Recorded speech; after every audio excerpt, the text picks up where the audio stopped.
प्यारे बच्चों नमस्कार। 11वीं कक्षा की फिजिक्स के चैप्टर मात्रक और मापन के इस लेक्चर में आपका स्वागत है। इस लेक्चर में हम भौतिक राशियों की विमाओं के बारे में पढ़ेंगे। मैं यहाँ पर आपको बताऊंगा कि भौतिक राशि की विमाएं या डायमेंशंस क्या होता है। इसके साथ साथ विभिन्न भौतिक राशियों की विमाएं और डायमेंशंस लिखना भी आपको सिखाऊंगा। तो सबसे पहले विमाओं का अर्थ समझने के लिए मैं थोड़ी सी जनरल बात आपके साथ करना चाहता हूँ कि जैसे हम कुछ मूल राशियां जैसे द्रव्यमान, लंबाई और समय आदि के बारे में पढ़ चुके हैं।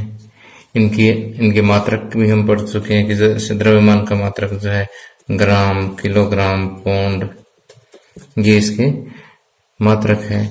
इसी तरह से लंबाई के मात्रक जो है वो सेंटीमीटर है, मीटर है या फुट वगैरह जो है इसकी मात्रक है। समय का मात्रक भी सेकंड, घंटे वगैरह हम कई मात्रक यूज करते हैं।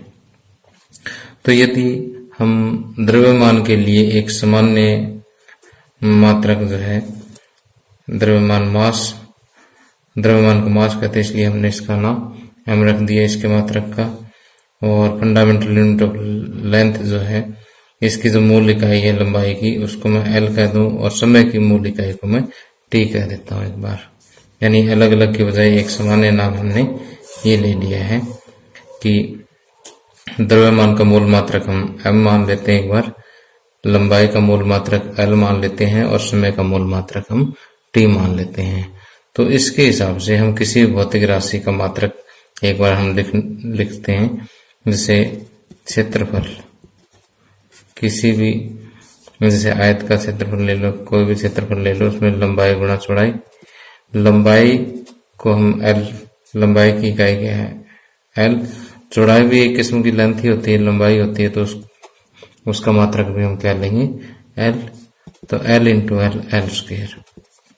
अब देखिए यहाँ पर एम का कोई जिक्र नहीं है तो एम की पावर 0 लगा दो, क्योंकि किसी की पावर 0 1 होता है। और एल की पावर कितनी है 2 और टी का भी कोई जिक्र नहीं है तो टी की पावर 0 लगा दो। तो क्षेत्रफल का मात्रक आप इस तरह से लिख सकते हैं कि m0 L2 T0। ओके, तो देखिए कि अब क्षेत्रफल का मात्रक लिखने के लिए हमें, अब देखिए कि क्षेत्रफल जो है भौतिक राशि है इसकी इकाई को प्रदर्शित करने के लिए मूल इकाइयों पर जो हमें पावर चढ़ानी पड़ती है, जो घात चढ़ानी पड़ती है, वो जो घात है वो क्या कहलाते हैं डायमेंशंस कहलाते हैं, विमाएं कहलाती है। तो क्षेत्रफल की विमाएं जो है द्रव्यमान में विमा 0 है, लंबाई में इसकी विमा 2 है और समय में विमा इसकी 0 है। ओके, इसी तरह से मैं आपको और उदाहरण करवाता हूँ कि जैसे हम ले लेते हैं कि जैसे वेग ले लेते हैं। वेग क्या होता है विस्थापन बटे समय। विस्थापन क्या होता है मैं आपको बता देता हूँ। जैसे मान लीजिए कोई भी वस्तु बिंदु ए से चली और बिंदु बी पर पहुंच गई है, तो ए और बी के बीच की कम से कम दूरी जो है विस्थापन कहलाती है। वैसे कि किसी भी रास्ते पर चले, लेकिन जो कम से कम दूरी है वो क्या कहलाएगी विस्थापन। और एक हम पढ़ते हैं गति या चाल। गति होता है दूरी बटे समय। दोनों में अंतर है कि दूरी क्या होती है कि मान लीजिए हम ए से बी तक गए, लेकिन हो सकता है कि हम इस रास्ते से होकर के गए, तो इस रास्ते की जो लंबाई है वो दूरी है। इस रास्ते की लंबाई जो वो क्या है दूरी है, और जो यहाँ से कम दूरी जो है वो क्या है विस्थापन है। ओके, समझ गए बात को। तो वेग, गति वगैरह इसका जो हम अगली इकाई में डिटेल से अध्ययन करेंगे, एक बार आपको इतना समझना काफी है। अब देखिए विस्थापन को किस में मापें, है तो एक किस्म की लेंथ ही, तो इसके लिए मैं एल यूज कर देता हूँ और समय के लिए मैं टी यूज कर देता हूँ। तो यहाँ पर देखिए एल की पावर 1 और t की पावर -1, क्योंकि नीचे पावर 1 ऊपर जाएगी तो -1 हो जाएगी। और यहाँ पर m का कहीं भी कोई जिक्र नहीं आया तो m0 L1 t-1। तो हम ये कहेंगे कि जो वेग की विमाएं हैं वो द्रव्यमान में 0 है, लंबाई में 1 है और समय में -1 है। ओके, सेम टू सेम यही गति के लिए होगी, क्योंकि दूरी की वही लेंथ है और समय के लिए वही टाइम है।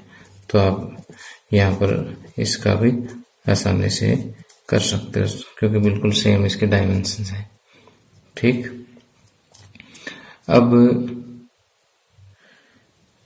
देखिए आप समझ गए होंगे कि विमाएं क्या होती है।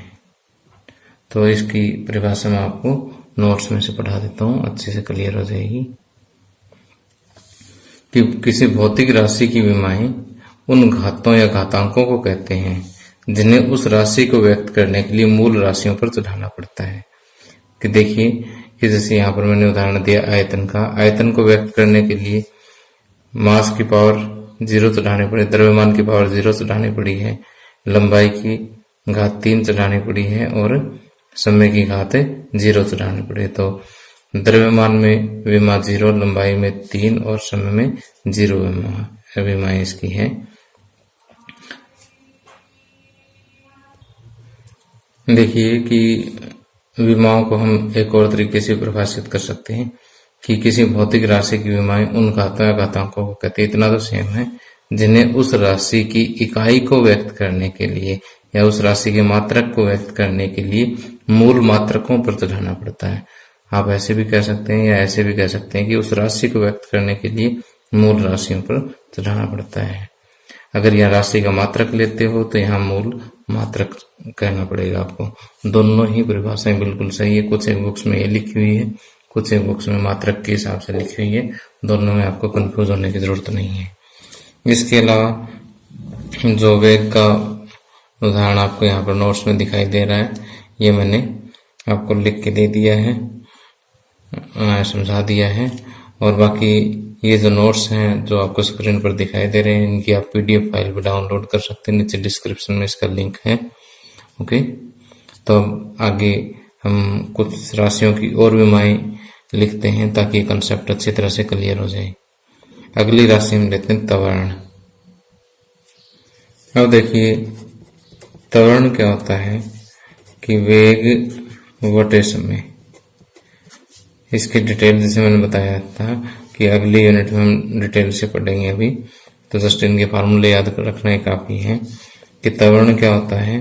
वेग बटे समय, वेग का मात्रक आपको यहाँ से वेग के लिए आपने यहाँ पर यूज की है L t-1 और समय के लिए t, तो L1 t-2। ओके, तो मास इसमें नहीं है, लेंथ 1 है, टाइम -2 है। तो त्वरण की जो है द्रव्यमान में विमा 0 होगी, लेंथ में 1 होगी और समय में -2 होगी।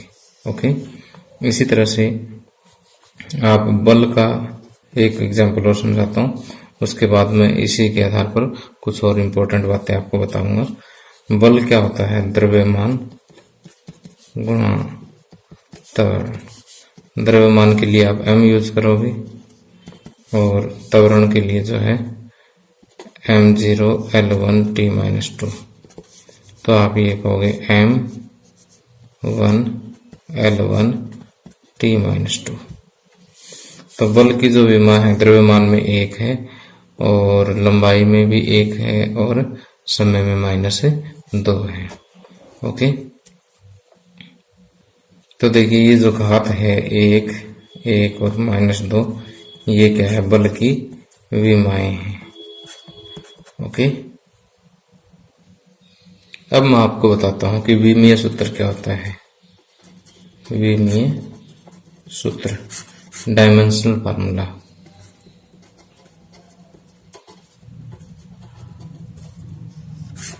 विमीय सूत्र या डायमेंशनल फार्मूला किसे कहते हैं। तो देखिए जो हम यहाँ पर फाइनल में एक एक्सप्रेशन लिख रहे हैं कि जैसे बल के लिए हमने लिखा m1 L1 T-2 और फिर इसको देखिए बड़े ब्रैकेट में बंद कर दिया। तो ये जो कुछ भी हमें प्राप्त हुआ है ये क्या है, बल का विमीय सूत्र है।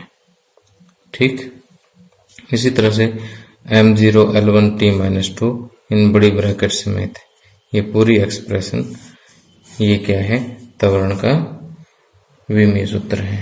ओके, तो ये जो एक्सप्रेशन है, ये जो व्यंजक है, आपको क्या बताता है? ये आपको ये बताता है कि बल जो है वो किस किस मूल राशि पर डिपेंड करता है और किस तरह से डिपेंड करता है। जैसे अगर त्वरण में देखें तो m⁻0 है, इसका मतलब त्वरण वस्तु के द्रव्यमान पर डिपेंड नहीं करता, और त्वरण लेंथ पे डिपेंड करता है कि अगर लेंथ बढ़ती है तो त्वरण बढ़ेगा, और समय क्योंकि पावर माइनस में है तो ये भी बताता है कि जैसे ये बढ़ेगा तो t बढ़ेगा तो त्वरण घट जाएगा, और किस हिसाब से घटेगा वो भी आप यहाँ पर देख सकते हैं। तो देखिए यहाँ से हम ये कह सकते हैं कि किसी भी भौतिक राशि का विमीय सूत्र क्या है, वह व्यंजक है जो हमें ये बताता है कि ये भौतिक राशि, इस भौतिक राशि की किस किस मूल राशि में कितनी कितनी विमाएं हैं, किस मूल राशि में कितनी कितनी विमाएं हैं, यह बताने वाला व्यंजक जो है वो क्या कहलाता है, उस भौतिक राशि की का विमीय सूत्र कहलाता है। ओके,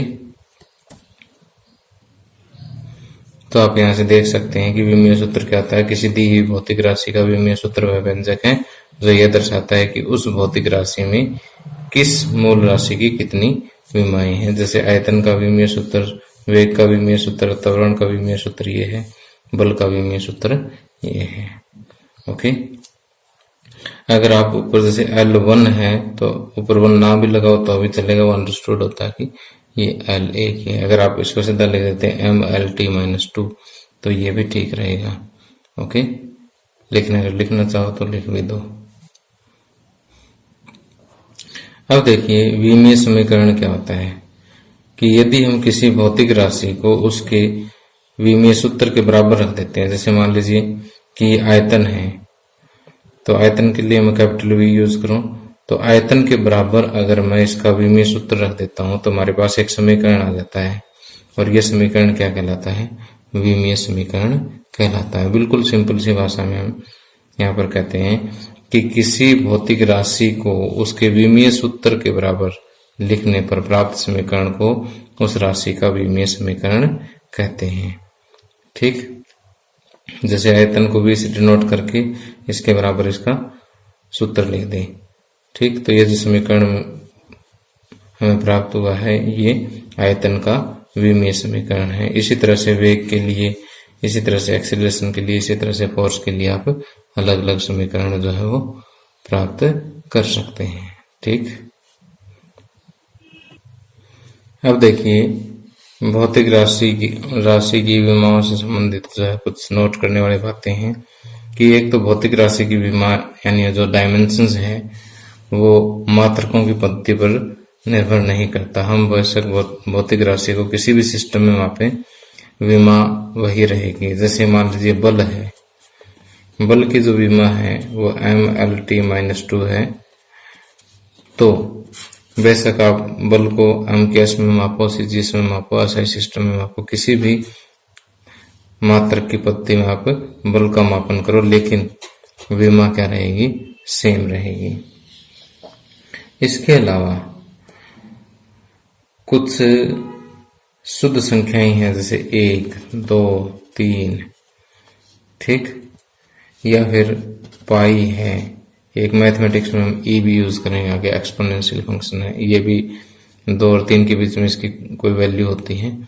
तो जैसे पाई की 3.14 होती है, इसी तरह से इसकी भी एक वैल्यू होती है, भी याद रखेंगे।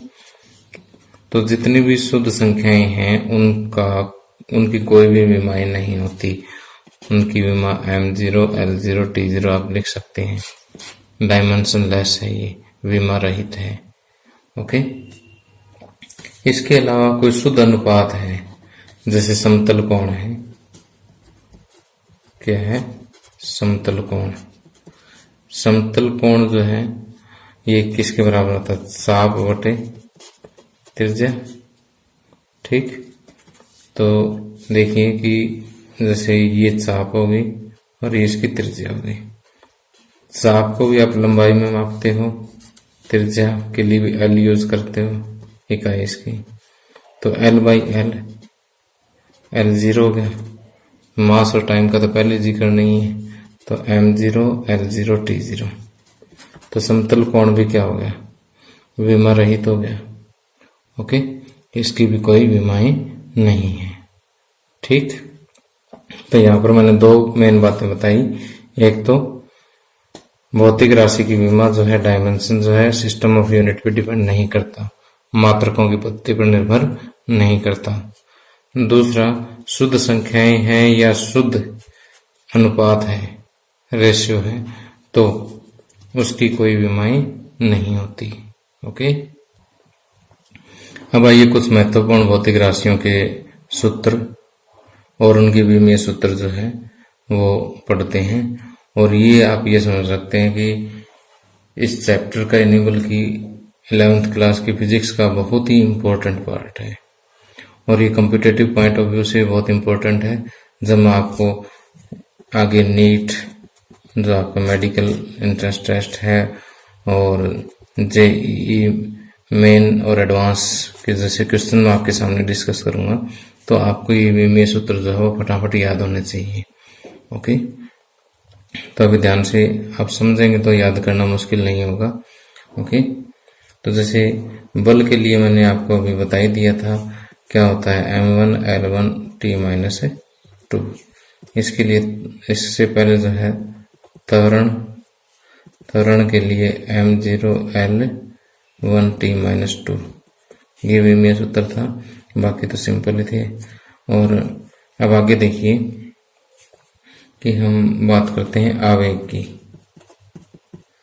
आवेग का जो सूत्र होता है ये होता है बल गुणा समय, बल गुणा समय।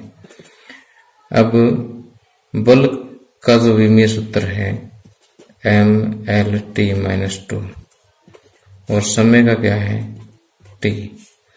तो आप यहाँ से इसका डायमेंशनल फार्मूला निकाल सकते हैं कि m और कहीं नहीं है तो m की पावर 1 थी, 1 ही रह जाएगी।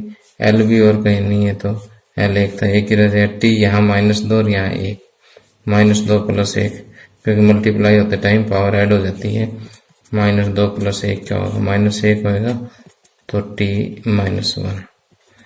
तो आवेग का जो विमीय सूत्र है m1 l1 t -1 होगा। और आवेग की अगर इकाई लिखना चाहो तो बल की इकाई क्या होती है? न्यूटन, और समय की इकाई सेकंड। तो न्यूटन सेकंड जो है आवेग की असाई इकाई हो जाएगी। तो इकाई या मात्रक लिखना बिल्कुल ही आसान है। बल का मात्रक लिख दीजिए, असाई मात्रक लिखना है, समय का भी असाई मात्रक लिख दे, तो इस तरह से आप आवेग का असाई मात्रक लिख सकते हैं। अब देखिए हम आगे लेते हैं कार्य। कार्य के लिए बल गुणा विस्थापन या बल की दिशा में विस्थापन होता है। तो बल के लिए m l t -2, विस्थापन के लिए l, तो यह हो गया m l2 t -2। ओके, ये कार्य के लिए विमीय सूत्र आ गया। और इसकी अगर हम असाई मात्रक लेना चाहें तो बल के लिए होगा न्यूटन और विस्थापन के लिए होगा मीटर। न्यूटन इंटू मीटर, इसके लिए स्पेशल नाम दिया जाता है जूल। ठीक, तो कार्य की इकाई क्या है? कार्य का मात्रक क्या है? जूल है। ओके, अब देखिए जो कार्य का मात्रक है वही ऊर्जा का मात्रक है, क्योंकि कार्य करने की क्षमता ही क्या होती है? ऊर्जा होती है। लेकिन अगर आप ऊर्जा का लिखना भी चाहो तो भी लिख सकते हो। ऊर्जा दो तरह की आपने 10वीं कक्षा में पढ़ी है, एक तो mgh स्थितिज ऊर्जा, एक हाफ mv²। तो इन दोनों के हिसाब से लिख सकते हो आप। m तो द्रव्यमान हो गया, g ये गुरुत्वीय त्वरण गुरुत्वीय त्वरण है तो त्वरण वाला सूत्र ही लगेगा, L_t-2। ओके, और h हो गया इसका हाइट के लिए L यूज करेंगे, तो m L2t-2। देखिए सेम वही सूत्र आया है, m L2t-2। अगर आप गतिज ऊर्जा के लिए लिखना चाहेंगे तो भी वही आएगा। अब देखिए हाफ का कोई डायमेंशन नहीं होता, तो इसको छोड़ दें, और क्योंकि हाफ डायमेंशन लेस है। मास के लिए आप m यूज करोगे, वेलोसिटी के लिए L_t-1 यूज करोगे, वेग है ये, और इसका स्क्वायर, तो m L का स्क्वायर तो L2 और t-1 का स्क्वायर है तो -2। आप ऐसे लिखेंगे तो भी यही आना है, ठीक। तो ऊर्जा वैसा कि स्थितिज ऊर्जा हो, गतिज ऊर्जा हो, या कोई और टाइप की ऊर्जा हो, ठीक, उसका जो डायमेंशन फार्मूला है वो m L2t-2 ही रहेगा, ठीक। और कार्य और ऊर्जा का जो विमीय सूत्र है, डायमेंशनल फार्मूला है, वो क्या रहेगा, सेम रहेगा। ओके, अब आगे देखिए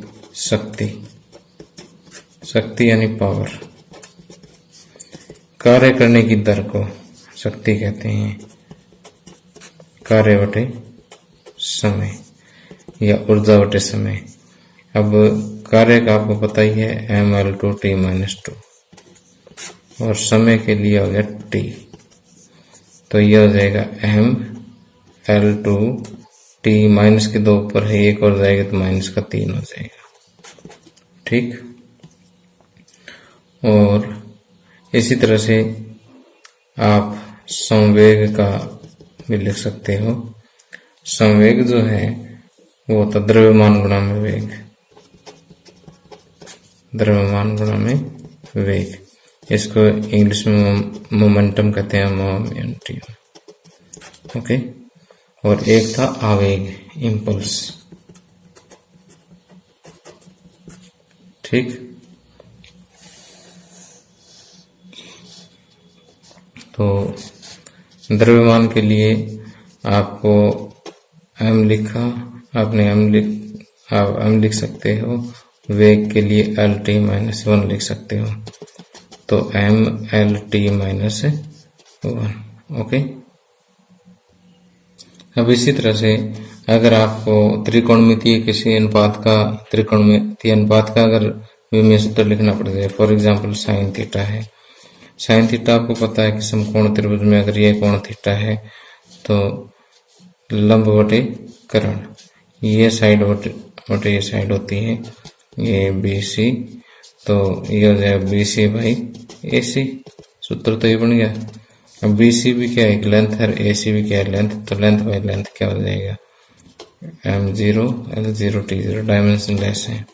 इसी तरह से sine theta, cos theta, tangent theta सभी क्या है, विमा रहित है, डायमेंशनल फार्मूला इसका m0 L0 t0 ही रहेगा। ओके, तो प्यारे बच्चों, आपकी जो NCERT की बुक है उसके लास्ट में जो है परिशिष्ट दे रखे हैं, उसमें लगभग 94 भौतिक राशियां दे रखी है जिनके डायमेंशंस आपको उस बुक में दिए हुए हैं।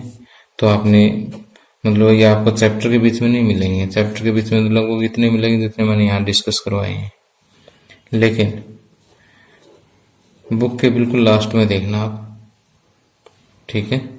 वहां पर आपको कई सारे टेबल्स मिलेगी, कई सारी सारणियां मिलेंगी, उनमें से एक सारणी जो है भौतिक राशियों की सूत्र और उनकी विमाओं की मिलेगी, जहां पर आपको 94 भौतिक राशियों के सूत्र दे रखे हैं और उनकी विमाएं दे रखी हैं।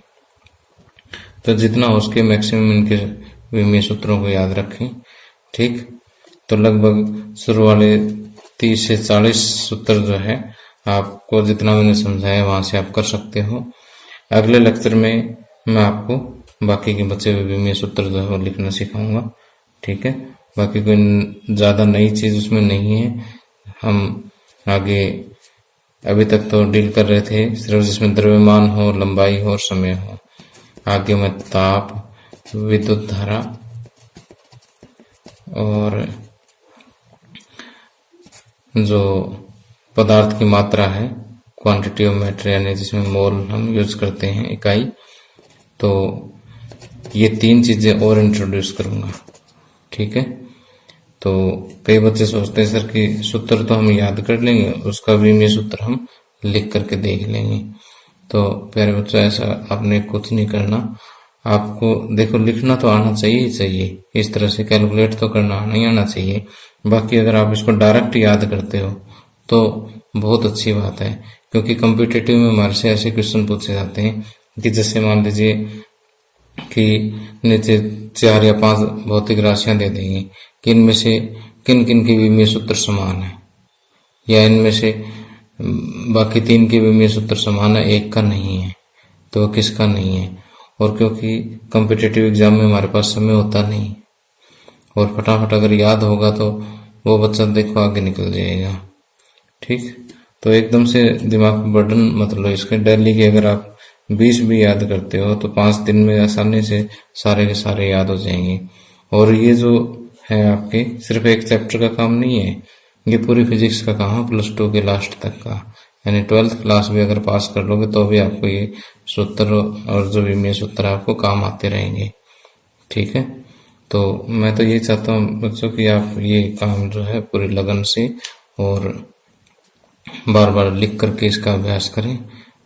Thank you, have a nice day.